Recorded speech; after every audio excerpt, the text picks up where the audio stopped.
Halo, halo, halo. Assalamualaikum warahmatullahi wabarakatuh. Bertemu lagi dengan Ustadz Zaini Mutakin Akif.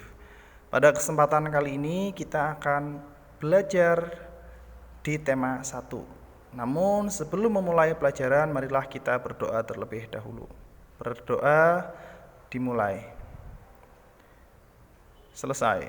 Setelah kita berdoa, marilah kita menyiapkan buku. Kita akan belajar materi kelas 4, tema 1, subtema 3, pembelajaran 1. Bisa kalian buka buku tulisnya di halaman 129, pembelajaran yang pertama. Namun sebelum Ustadz menjelaskan materinya, Ustadz akan membacakan terlebih dahulu tujuan pembelajaran. Yang pertama, siswa dapat mengidentifikasi gagasan pokok dan gagasan pendukung dari teks lisan. 2. Siswa dapat menceritakan pengalaman menghargai makanan tradisional. Dan yang ketiga, siswa dapat mengidentifikasi sifat-sifat bunyi, memantul, dan menyerap. Indonesia memiliki keberagaman adat istiadat.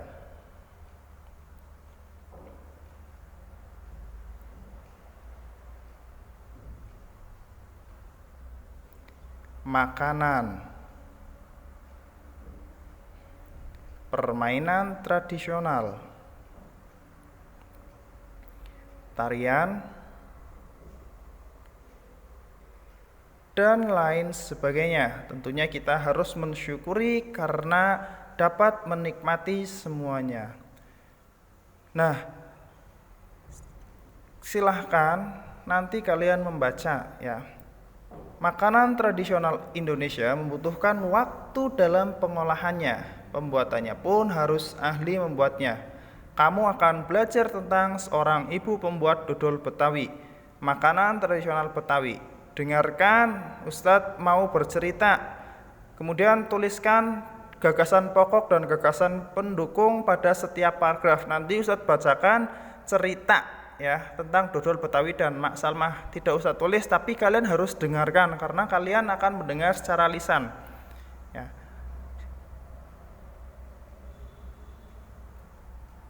Simaklah cerita dari Ustadz berikut ini.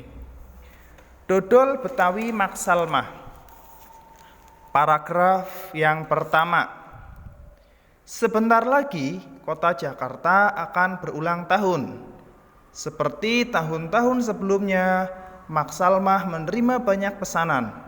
Mak Salmah adalah pembuat dodol tradisional Betawi di kampungnya. Biasanya ketika menyambut ulang tahun kota Jakarta, banyak pertokoan yang mengadakan festival Betawi. Makanan Betawi menjadi jajanan di festival. Kerak telur, bir pletok, dan dodol Betawi menjadi primadona makanan dalam menyambut Dirgahayu Jakarta. Kemudian paragraf yang kedua. Sudah semenjak seminggu yang lalu Mak Salmah bekerja keras. Ia dan beberapa ibu-ibu tetangganya membuat adonan dodol. Ketan gula merah, gula pasir, dan santan dicampur menjadi satu.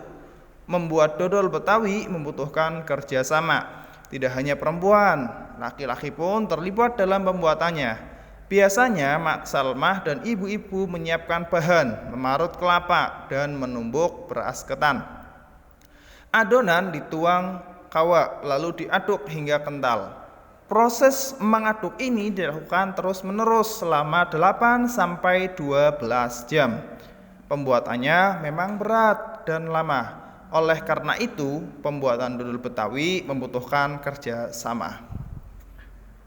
Paragraf yang ketiga. Untuk memenuhi pesanannya, Mak Salmah selalu melibatkan tetangga-tetangganya. Mak Salmah ingin rezeki yang diperolehnya dari dodol Betawi tidak dirasakan sendirian.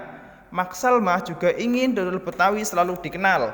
Ia ingin warga di sekitarnya juga ikut melestarikan makanan tradisional milik kampung sendiri. Dodol Betawi Mak Salmah ikut melestarikan budaya, memupuk kerjasama, serta menjalin keakraban antar warga. Nah, itu tadi paragraf 1, 2, dan 3. Nanti bisa kalian ulang lagi ya dari judulnya sampai paragraf ketiga untuk mengerjakan di halaman berikutnya. Nah, nanti akan ada soal. Jadi kalian harus benar-benar menyimak dengan baik, ya.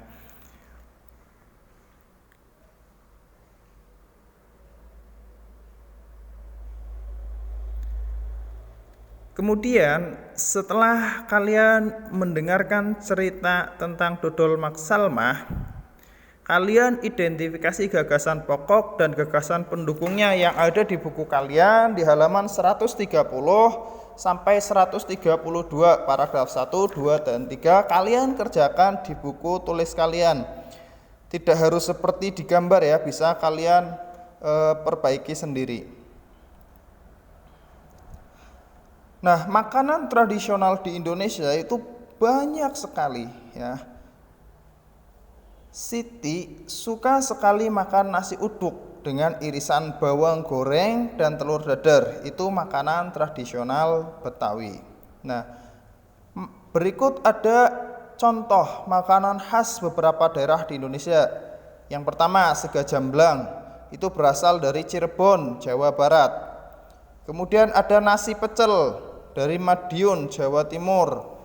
Sega krawu, Gresik, Jawa Timur. Lontong sayur, Jakarta dan Jawa Barat. Kemudian nasi gudeg dari Yogyakarta. Pernahkah kalian makan semua ini? Nah, tentunya di daerah kita juga punya makanan tradisional. Nah, seperti lengko itu makanan tradisional kita, dan tentunya masih banyak yang lainnya makanan tradisional di Indonesia. Nah, sekarang cobalah cari tahu makanan tradisional di daerah kita. Ya, namanya apa? Misalkan tahu aci. Ya, kemudian cara membuat tahu aci bagaimana? Rasa tahu aci bagaimana? Kemudian bagaimana cara menghargai makanan tradisional tersebut? Ini juga ditulis di dalam buku tulis kalian. Ya, kalian menceritakan. Ya, ini seharusnya menceritakan, tetapi cukup kalian tulis di buku tulis kalian. Ya, nanti jangan lupa di-share ke Ustadz.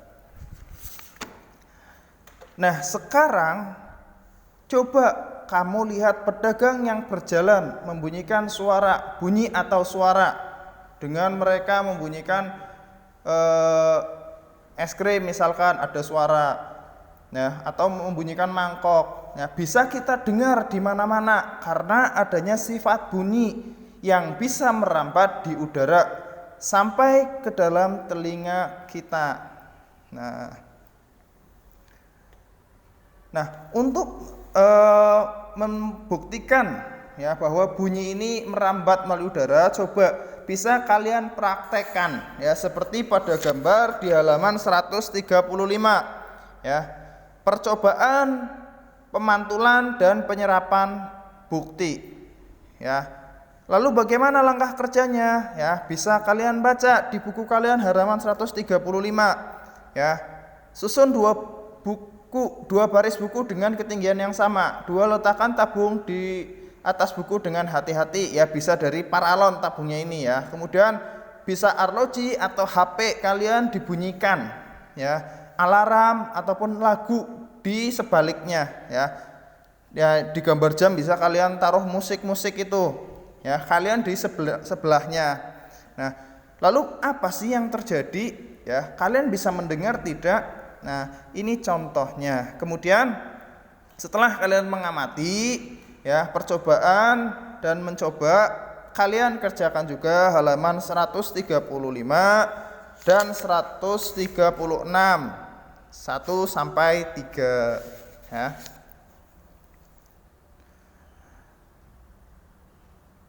Kemudian laporan percobaannya tidak usah ya. Tidak usah kalian laporkan. Jadi ada 2 tugas yang harus kalian kerjakan. Sampai di sini dulu pembelajaran pada kesempatan kali ini. Mudah-mudahan bermanfaat bagi kita semua. Amin ya rabbal alamin.